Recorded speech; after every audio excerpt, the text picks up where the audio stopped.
कराची जे scheme 33 वारे इलाइक़े में परॾेहिनि जा कब्ज़ा थियल आहिनि। सिंध हाई कोर्ट जे जजिस पारां रिमार्क्स ॾिना विया आहिनि त सोराब ॻोठ खां अॻिते परॾेहिनि जा कब्ज़ा आहिनि। परॾेही पाकिस्तानियुनि जी ज़मीननि ते क़ाबिज़ आहिनि।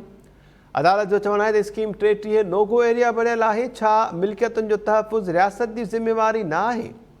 अदालत स्कीम 33 जी हाउसिंग सोसाइटीअ में कब्ज़नि बाबति DC जी रिपोर्ट रद्द करे छॾी। स्कीम 33 मां 45 ॾींहंनि अंदरि पुलिस ऐं रेंजर्स जी मदद सां कब्ज़ा ख़तमु कराइण जो हुकुम ॾिनो वियो आहे।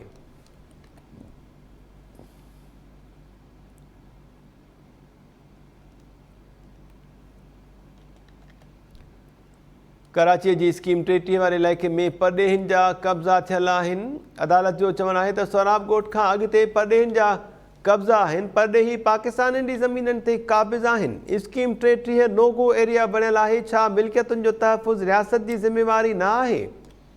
अदालत स्कीम 33 जी हाउसिंग सोसाइटीअ में कब्ज़नि बाबति DC जी रिपोर्ट रद्द करे छॾी।